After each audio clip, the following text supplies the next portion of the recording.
여러분 안녕하세요. 오늘은 여러분이 그렇게 기다렸던 한국사 첫 시간을 갖도록 하겠습니다.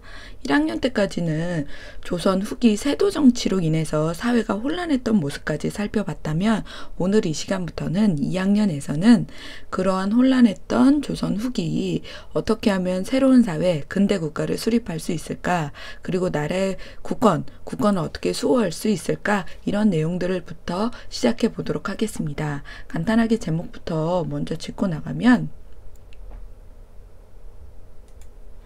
자, 외국 세력이 끊임없이 접근합니다. 근데 그 성격이 어떠냐면 상당히 침략적. 그래서 우리나라를 어떻게 하면 잡아먹을 수 있을까? 어떻게 하면 우리나라에서 뽕 뽑을 수 있을까? 이런 것들 측면에서 접근을 하였고 결국 우리나라는 열게 됩니다. 무엇을? 항구를. 그리고 계속 새로운 문물, 새로운 문화가 들어오게 되지요.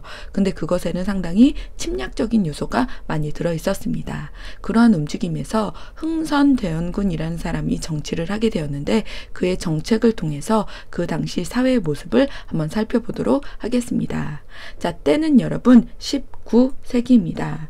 자, 때는 19세기 이 당시에 조선은 안팎으로 많은 어려움을 겪었습니다. 국내적으로는 세도 정치, 그러니까 왕실의 친척 또는 신하가 권력을 마구 휘두르며 운영하는 정치, 쉽게 말하면 개판이지요. 이런 걸로 인해서 정치적인 기강, 정치적인 분위기가 완전히 어지러웠고 그래서 왕권은 약화되는 상황이었습니다. 그리고 세금을 걷는 그런 제도, 삼정이 너무나 어지러워서 세금과 관련해서 너무나 불만이 폭주했기 때문에 결국 전국에서 농민들은 들고 일어났습니다. 이것뿐이겠습니까? 국외에서는 청나라, 중국과 일본이 다른 서양 세력에 의해서 강제로 항구문을 열게 되었습니다. 우리나라에도 끊임없이 서양 세력이 문을 열어달라 끊임없이 노크를 하였지요. 자, 이런 상황에서 이것이 자꾸 출몰하게 됩니다. 이것으로 말하면 다르다, 무엇이, 모양이 그런 배가 끊임없이 즉 서양의 배들은 우리보다 크기가 크고 우리나라 배와 모양이 달라서 이양선이라고 불렀습니다. 이러한 배는 상선, 그러니까 끊임없이 무역을 요구하는 배였지만 대포라든지 장총을 무장하고 있어서 상당히 침략적인 모습이었지요. 이런 것들이 출몰하고 또 러시아가 서양의 러시아가 연해주 지역을 차지하면서 우리 조선을 끊임없이 조선과 국경을 접하게 되자 조선에는 위기 의식이 확산되게 되었습니다. 이렇게 국내외적으로 매우 불안정한 상황에서 흥선대원군이 집권을 하게 되었습니다. 자, 때는 1863년 어린 나이에 고종이 즉위하였습니다. 고종은 왕이 되었던 그 나이가 12살이었다고 하지요. 그래서 너무 어려서 고종의 아버지인 흥선대원군이 정치적 권력을 장악하게 됩니다. 여러분, 대원군이라는 말은 어려운 말이 아니고요. 종친, 그러니까 친척, 쉽게 말하면 그 친척 중에서 왕위를 이어받을 때 왕의 아버지를 부르던 말을 대원군이라고 합니다. 아무튼 흥선대원군이 정권을 장악하면서 그의 목표는 자, 왕권이 약화되었으니까 자, 이거는 좀 밑줄을 그으면서 자, 왕권이 약화되었기 때문에 당연히 왕권을 강화하려고 하였고 그 다음에 삼정의 문란으로 농민 봉기가 일어났다는 것은 그만큼 국가 살림살이가 좋지 않았다는 것이니까 국가 재정을 확보하려고 하였을 것이고 자, 그 다음에 또 하나 세 번째로 다른 나라에서 자꾸만 문호를 개방하고자 하였는데 흥선대원군은 그러니까 국가의 문을 열려고 했을까요? 닫으려고 했을까요? 흥선대원군의 그런 대외 정책에 대해서 한번 살펴보도록 하겠습니다. 자, 우선 왕권을 강화하기 위해서 그 당시에 세도 가문이었던 안동 김씨 세력을 몰아내고자 하였고 대신 골고루 능력에 따른 인재를 등용하고자 하였습니다. 그리고 이것의 기능을 축소하였다. 자, 이것이라고 하면 비변사 입니다. 이 당시에 비변사가 세도 정치 시기에 아주 권력이 집중되어 있던 하나의 정치 기구였는데 그것의 기능을 완전히 축소하였습니다. 그리고 대전회통이라는 법전을 편찬하였는데 그래서 통치, 나라를 다스리는 다양한 법령을 깔끔하게 정비하였습니다. 그리고 여러분, 우리나라 대표적인 궁궐 경복궁을 중건 다시 수리하였습니다. 임진왜란 때 불타고 무너지고 하여서 경복궁 즉 왕이 머물던 그 궁궐이 상당히 초라했었는데 그것을 대규모 공사 수리를 하였습니다. 여러분, 실제로 우리가 지금 현재 보는 경복궁은 옛날의 4분의 1 규모라고 합니다. 그만큼 세월에 따라, 그러니까 다른 나라의 침략을 받고 하면서 많이 무너졌는데요. 아무튼 그런 것들을 중건하기 위해서 다양한 정책을 펼칩니다. 첫 번째, 원납전을 징수하는데 여기서 원은 자원에서 자기가 스스로 납부하는 돈이란 뜻입니다. 그러니까 이런 걸 공사할 때 얼마나 많은 돈이 들겠습니까? 그래서 기부금을 받은 건데 점차 강제적으로 거두어서 백성들의 원망을 샀다고 합니다. 자, 두 번째로 당백전이라는 화폐가 있었는데 당백전은 그 당시에 사용되었던 상평통보라는 여러분 화폐 아시죠? 자, 그 동전의 100배의 가치를 가졌다. 그래서 1당 100이다 해서 당백전인데 실질적인 가치는 5배에서 6배 정도 높았다고 합니다. 그 당시에 상평 통보보다. 자, 이런 당백전이 대량으로 발행되면서 화폐가 많아진다는 것은 그만큼 가치가 떨어진다는 것이고 그래서 물가가 크게 올랐습니다. 아무튼 이렇게 해서, 그리고 또 궁궐 공사에 백성들을 너무나 많이 동원하면서 사람들에게는 불만을 많이 샀습니다. 양반들은 세금을 많이 내야 했고 그 다음에 양반들의 묘지림을 베어서 건축 재료로 사용했기 때문에 양반들에게는 불만이 되었고 또 백성들도 궁궐 공사에 동원되면서 고통이 많이 증가하였습니다. 아무튼 이런 여러 가지 정책을 통해서 왕권을 강화시키려고 하였습니다.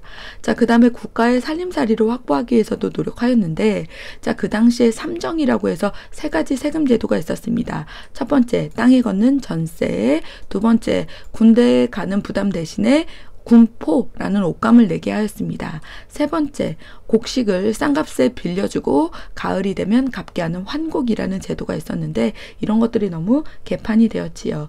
우리는 이것을 삼정의 문란이라고 합니다.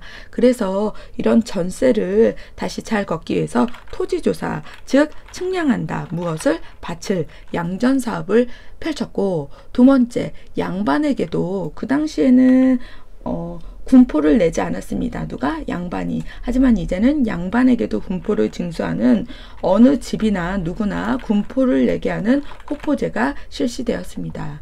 자, 세 번째, 국가에서 곡식을 빌려주고 가을이 되면 갚게 하였으나 그 국가 관리가 너무 농간을 부렸기 때문에 이제부터는 마을에서 개별적으로 창고를 운영하여 각 마을이 어려운 사람에게, 백성에게 곡식을 빌려주는 사창을 만들고 그 마을에서 덕망과 경제적 여유를 갖춘 사람에게 운영을 맡긴 제도 사창제를 실시하였습니다. 자, 그리고 세금도 면제받고 군대 가는 부담도 면제받았던 그런 서원들을 대규모로 대부분 철폐하였습니다. 자, 그래서 서원들을 없애면 그만큼 세금도 확보할 수 있었겠고 그 다음에 거기에서 농민 생활들이 좀 안정되는 그러한 모습을 가져왔겠지요. 자, 이렇게 해서 서원철폐와 삼정의 문란 개혁을 통해 국가의 살림살이를 확보하고자 하였습니다. 자, 마지막으로 흥선대원군은 이렇게 서양 세력이 계속 쳐들어오는 것에 대해서 싫다, 우리는 아직 발달된 문화 이런 것들을 가지고 있지 못하기 때문에 외국 세력과 무분별하게 개방을 하면, 교류를 하면 우리나라는 침략을 당할 것이다 하여 흥선대원군은 이런 서양 세력과 통상을 거부하였습니다. 자, 우리는 통상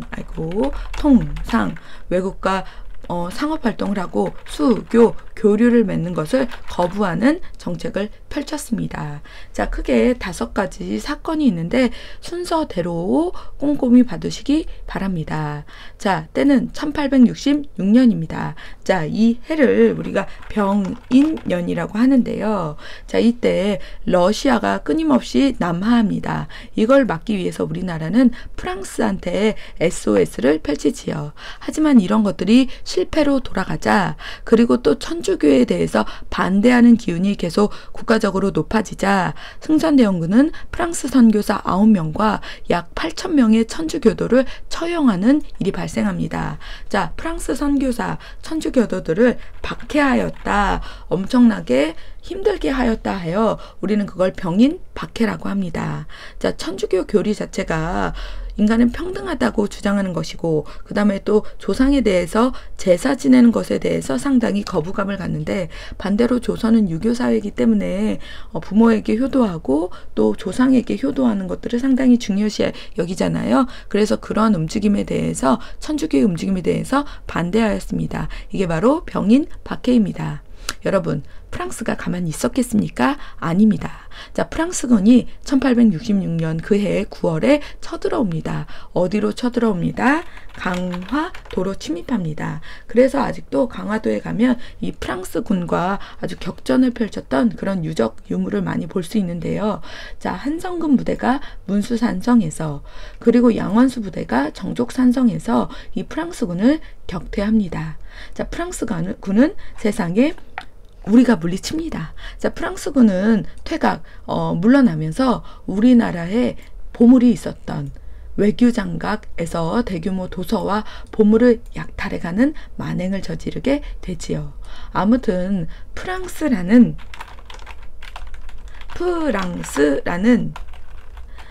서양 아이들이 병인년에 들어와서, 우리나라에 들어와서 서양 세력이 난리 요란을 피웠다 해서 우리는 이 사건을 병인양요라고 부릅니다. 자, 그래서 병인양요가 일어나서 프랑스군을 우리가 물리쳤지만 막대한 손해를 입었다라고 정리하면 되겠고, 자, 1866년 그 해도 역시 병인년이지요. 그런데 7월에 미국의 상선, 우리나라에게 상업활동을 요구했던 제너럴 셔먼호라는 배가 와서 난리 브루스를 칩니다. 우리는 그것을 제너럴 셔먼호 사건이라고 합니다. 어렵지 않습니다. 제너럴은 장군이란 뜻이고 셔먼은 장군님 이름입니다. 그래서 셔먼 장군님이 우리나라에 와서 난리를 쳤다. 이게 제너럴 셔먼호 사건입니다. 자, 미국 상선 제너럴 셔먼호가 우리나라 평양 부근에서 통상을 요구하며 조선인 관리를 죽여버리고 민가, 우리 백성들의 집을 마구잡이로 빼앗아 가자. 그리고 여자들을 겁탈했다고도 하지요. 그래서 평양의 관리들과 백성들이 너무나 열이 받아서 이 배를 불태운 사건을 말합니다. 당연히 미국도 가만히 있지 않았겠지요. 그래서 미군이 1871년, 그 해는 신민년이었습니다. 서양 세력이 우리나라에서 요란을 부렸습니다. 우리는 그것을 신미양요라고 하고, 그래서 미군이 이때도 역시 강화도를 침입합니다.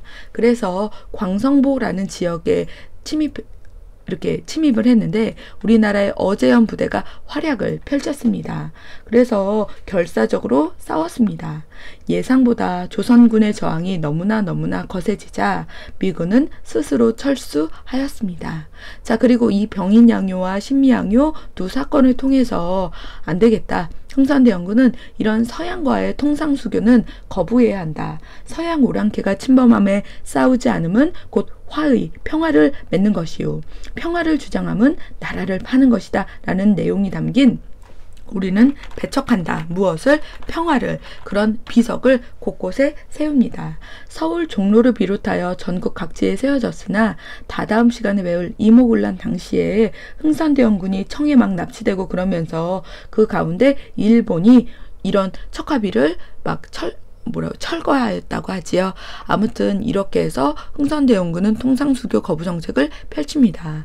그리고 신미양요가 있기 전에 1868년에 독일 상인 오페르트가 흥선대원군의 아버지 남현군의 묘를 도굴하는 사건이 발생합니다. 우리는 그것을 오페르트 도굴 사건이라고 하는데요. 왜 흥선대원군의 아버지의 묘를 도굴하려고 하였을까? 이것을 무기로 삼아 인질로 삼아서 상업활동을 통상을 요구하였던 거지요. 세상에 이런 나쁜 놈이 어디 있습니까? 왕의 아버지의 무덤을 파헤쳐서 시체를 인질로 삼아서 무역을 요구했다니. 그래서 서양 세력에 대한 경계심, 서양 세력에 대한 반발이 매우 커졌습니다. 여러분 지금 사건을 보면 병인박해가 원인이 되어서 병인양요가, 그 다음에 제너럴 셔먼호 사건이 원인이 되어서 신미양요가 일어났습니다. 그런데 시기적으로 보면 병인박해, 제너럴 셔먼호, 병인양요, 오페르트 도굴 사건, 신미양요 이 순서입니다. 그래서 시험에서는 병인양요의 원인, 신미양요의 원인 이렇게도 잘 물을 뿐더러 이 5가지 사건들을 순서대로 보는 것도 시험에 아주 잘 나옵니다. 그래서 선생님은 친절하게 1, 2, 3, 4, 5 이렇게 번호를 붙여 두었지요. 자, 여러분 오늘 이 시간에는 흥선대원군이 집권하던 시기가 어려웠다라는 거, 그래서 흥선대원군이 왕권을 강화하기 위해서 국가의 살림살이를 늘리기 위해서 그 다음에 통상수교 거부를 하였던 여러 가지 모습, 상황들에 대해서 살펴보았습니다. 여러분 수업 시간에 보도록 하겠습니다.